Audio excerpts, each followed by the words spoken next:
I didn't really know what to make a video about this week.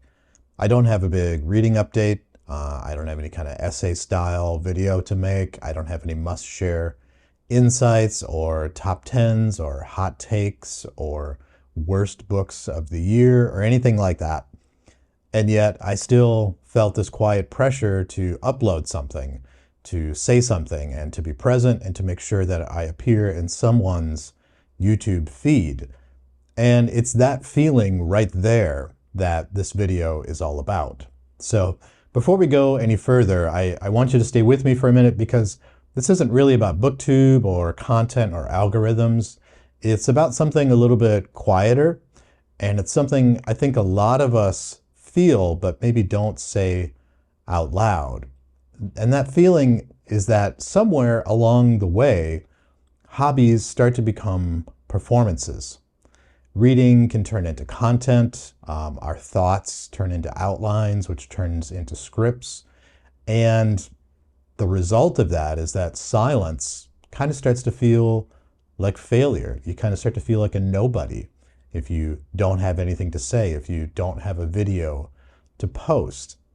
And if you don't post, you disappear.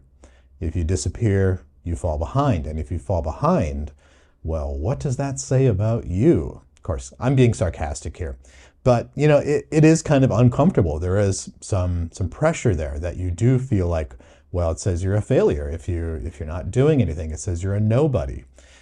And it kind of led me to just a simple realization that there's a real trap in modern life, and specifically with social media, that your life becomes a performance and you're performing for an audience.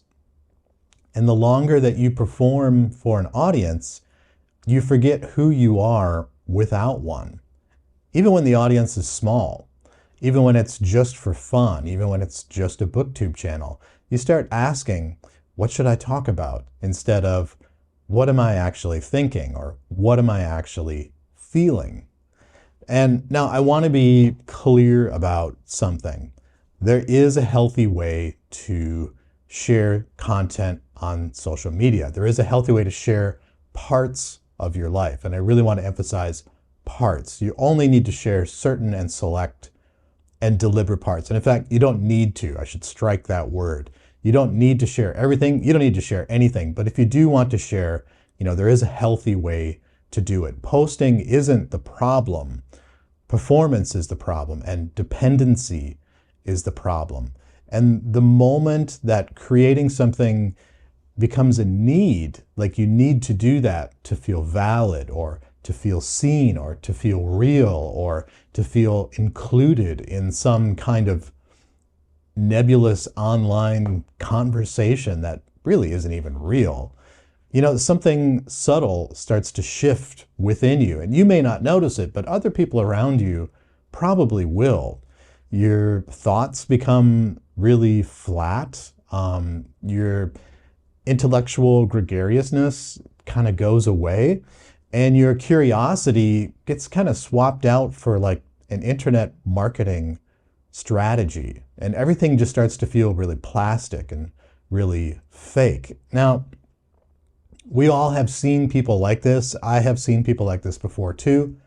There was someone, fairly recently, I came across a BookTube account, which I thought was pretty interesting. And it was when I initially found it. They were reading some interesting books, making some interesting points and things like that. But then, and their channel really started to grow and take off, not just subscribers, but also, likes and views, which is the really difficult bit to get. So I kind of admired this person and what they were doing with their account. But then after looking at it over a period of time, I realized all this person was doing was internet marketing for books. It was the internet marketer's playbook applied to books. And then I just kind of felt gross about it, like for being involved in it. It was the whole thing of like, grow an audience, grow a community by being just a little bit left of center, not too far left of center that you're weird, but just a little bit left of center to kind of stand out, and to grow that community and then start selling to that community. And that's when you realize like, I'm just being marketed to. This isn't a real person, or this what I'm seeing of this person is not really genuine. It's just a marketing ploy. This person isn't really expressing themselves. They're expressing a manufactured version of themselves that they think will get clicks and likes and sales, and that's the way that it is. And you begin to lose yourself. And I think that that's a dangerous thing to do and a dangerous place to find yourself. And that's kind of when this thought surfaced that I have, that it's okay to be a nobody. And I'm not saying that in a self-defeating way. I'm not putting myself down, and I'm not saying you should put yourself down. I'm not saying you should not try. But I think you should realize, and you should kind of almost look for this, that there is a kind of freedom in being an unknown or in being a nobody, that there are no expectations to meet. There's no constant output that's required. There's no obligation to turn every moment into something shareable. And what you can do instead is just do what you want. Just like I'm doing now. I'm not making a book review video. This video will probably, no one will watch it. And that's okay. I really don't care. I get to do it, and I want to say this, and I want to record it, and I want to put it out there, Being a nobody, being unknown, or just having a very small audience, or even just a true or a genuine audience that it doesn't matter how big it is. It means that it's okay if you pause. It means that it's okay if you kind of do something a little bit different. It's okay to try different things that you want to do. You can read without summarizing. You can think about something without having to post it. And you don't have to keep kind of explaining yourself. Because some of the most meaningful things that happen in our life happen in private. And I know that we all know that, but we all forget that.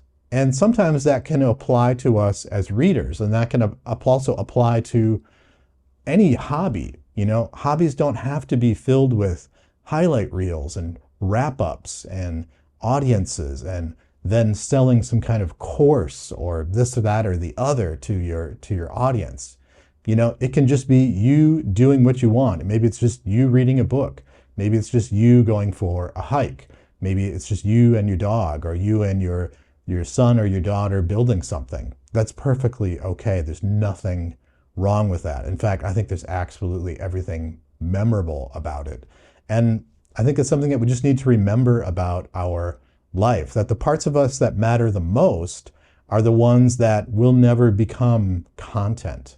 So this video isn't here to perform insight or justify its own experience.